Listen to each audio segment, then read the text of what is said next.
ఇలాంటి మరెన్నో వీడియోలు చూడడానికి like, share, subscribe and comment. ఈరోజు ఈ వీడియోలో బ్రహ్మ ముహూర్తం అంటే ఏమిటి, ఆ సమయంలో నిద్రలేస్తే ఏం జరుగుతుంది అనే విషయాల గురించి తెలుసుకుందాము.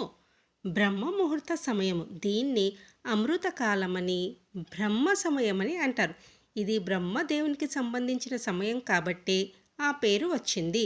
వేకోజామున 3:30, 3:30 నుంచి 5:30 గంటల మధ్యలో ఉన్న కాలానికే బ్రహ్మ ముహూర్తమని పేరు. పూర్వం మహర్షులు, ఋషులు ఆధ్యాత్మిక ధ్యానం చేసేందుకు ఈ పవిత్రమైన కాలాన్ని ఎన్నుకునేవారు. ఒకప్పుడు ఇండ్లలో పెద్దవాళ్ళు కూడా సంగీత సాధనకు, చదువుకునేందుకు చిన్నారులను ఈ ముహూర్తంలో నిద్ర లేపేవారు.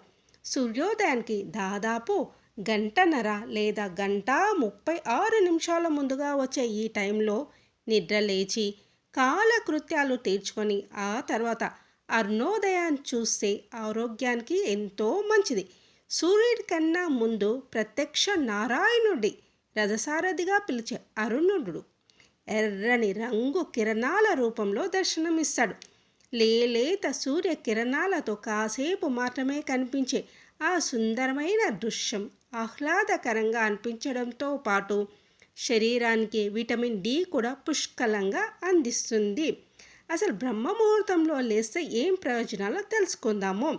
బ్రహ్మ ముహూర్త సమయంలో నిద్ర లేవడం వల్ల కలిగే లాభాలను గమనిస్తే, ఈ టైంలో చుట్టూ ప్రశాంతంగా ఉంటుంది.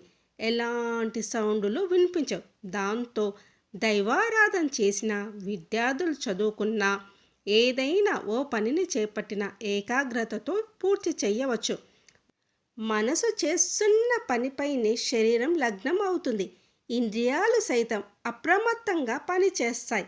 అన్నిటికీ మించి మెదడు పనితీరు చురుగ్గా ఉంటూ మెరుగ్గా పనిచేస్తుందని శాస్త్రవేత్తలు చెప్తున్నారు.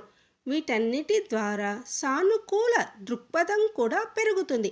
ఆ ప్రభావం మిగిలిన రోజు పైన పడి క్రమంగా ప్రతికూల ఆలోచనలు దూరమవుతాయని పరిశోధనలో తేలింది. అంతేకాదు, ఈ సమయంలో గాలి కూడా స్వచ్ఛంగా ఉంటుంది.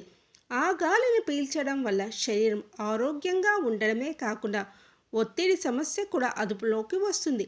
వీటన్నిటి కారణంగా శరీర జీర్ణ వ్యవస్థ, జీవక్రియల పనితీరు మెరుగ్గా ఉంటుంది. ముఖ్యంగా ఏవైనా వ్యాయామాలు, ధ్యానం వంటి చేయాలనుకునే వారికి, వ్యక్తిగత అభివృద్ధి కోసము ఫోకస్ చేసే వారికి ఇది సరియైన సమయమని శాస్త్రవేత్తలు చెప్తున్నారు.